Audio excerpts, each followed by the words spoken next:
Hello everyone, this is Sirloin Sandwich with another ARMA 3 tutorial.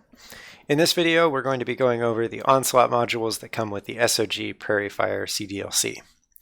These modules are really simple to use and can be used to create some interesting attack and defense scenarios with waves of AI. What we've done to start is we've set ourselves up here in this FOB. We have a couple of static machine guns as well as our player character. And now we're going to use the modules to add some more AI to the scenario. We'll start with the Onslaught init module. It's under the S.O.G CDLC modules. And we will place that in the base because this is the position that the AI will attack and defend. When we open up the settings, we have 4 fields. We have the blue4 and op4 units fields, which are the arrays that contain the class names of the units that this module will spawn. If you want to change what units will spawn, just find the class names for the units you want, and then replace the defaults in these fields. Then we have the maximum blue4 and op4 AI.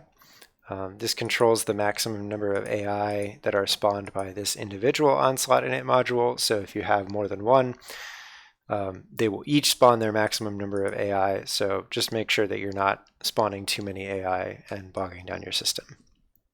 We don't want this many AI in our scenario, so we're going to go ahead and change the blue4 AI to 10 and the op4 AI to 30. All right, now maybe we want our VC attack to come from the woods up here. So we'll go ahead and place an Onslaught spawn module up here in the jungle. If we open the settings, we see that it defaults to op4 and offensive tactics, and that's what we want. So we'll go ahead and sync this to our init module. An important thing to note about this module is that it does require you to have both an op4 and a blue4 module. So we're going to go ahead and place another one here. We're going to set that side to blue4 and set that to defensive, and then sync that to the Onslaught init. This init module will not work without both an op4 and a blue4 spawn. So if you are looking to have just players defending an area, you still do need to create this spawn, but maybe you can place it somewhere off in the water and then set that maximum to 0 so that the AI don't bother you. It is important to note that the module will spawn one more than the maximum number that you set, and the minimum number is 0, so there will always be one lone blue4 AI spawning even if you set that to 0. So just place that off in the corner of the map in the water, and that blue4 AI won't bother you while you play your mission. All right, let's go ahead and launch and see what happens.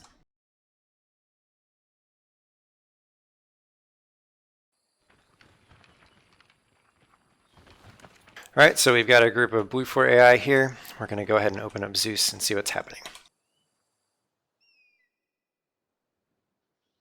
Now we see we've got about 30 VC AI spawned up here in the jungle, and they're moving toward the base to attack.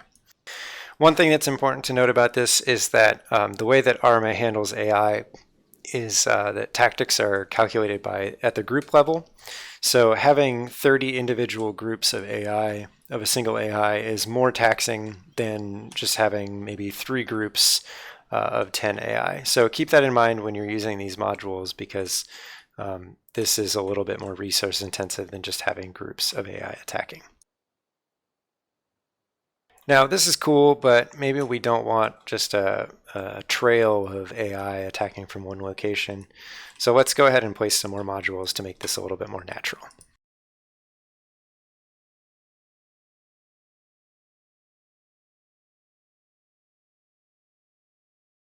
Maybe we want some VC to come down from this hill up here. So let's go ahead and add another spawn module here. We know it defaults to op4, so we're going to just sync this to the Onslaught init module. And then we'll place another module up here so that we have some VC kind of trickling down through this tree line. And again, we'll sync that to the Onslaught init so that it spawns them and they attack that location. And then maybe we want our defenders to be a little bit more tactical in their defense. So we'll move this spawn over here and we'll add another blue4 spawn over on this side of the base so that it spreads them out a little bit. And that way they can help us defend a little bit better. And we'll go ahead and sync those modules. And now we have something that maybe is a little bit more realistic. Let's go ahead and launch and see what happens.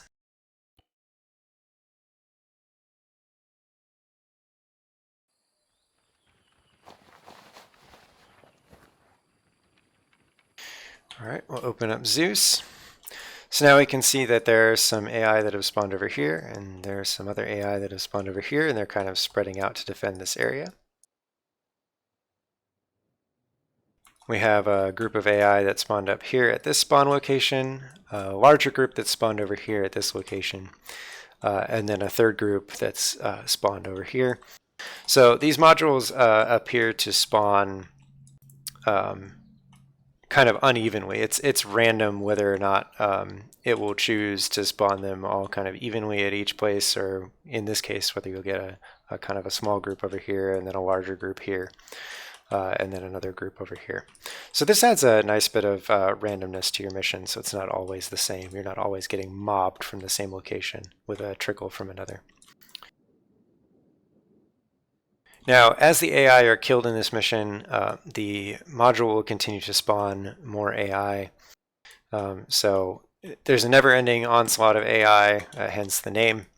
And I haven't quite figured out if you're able to stop these yet, so just make sure that when you're making your missions that you give your players some sort of out, whether it's you know, a helicopter transport or some kind of escape from the fob, or maybe they're just all supposed to die. Either way. So we can see that an AI has been killed over here, and the module has immediately spawned another AI up here at this location. It seems like the AI that are killed for a particular module then respawn at that same module. So you should have a trickle of enemies coming in from all the locations as long as you're fighting off that individual side.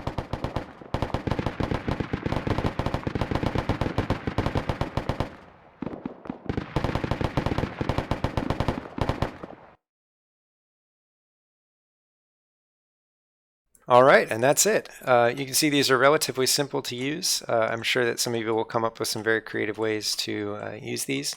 One thing that I can think of is setting two different groups, one blue floor group maybe over here and an op floor group maybe over here, that are both assigned to attack the middle location and just kind of having them clash in the middle. But I'm sure that people will come up with some other super interesting and creative ways to use these modules. Anyways, thanks for watching. I hope this was helpful, and enjoy.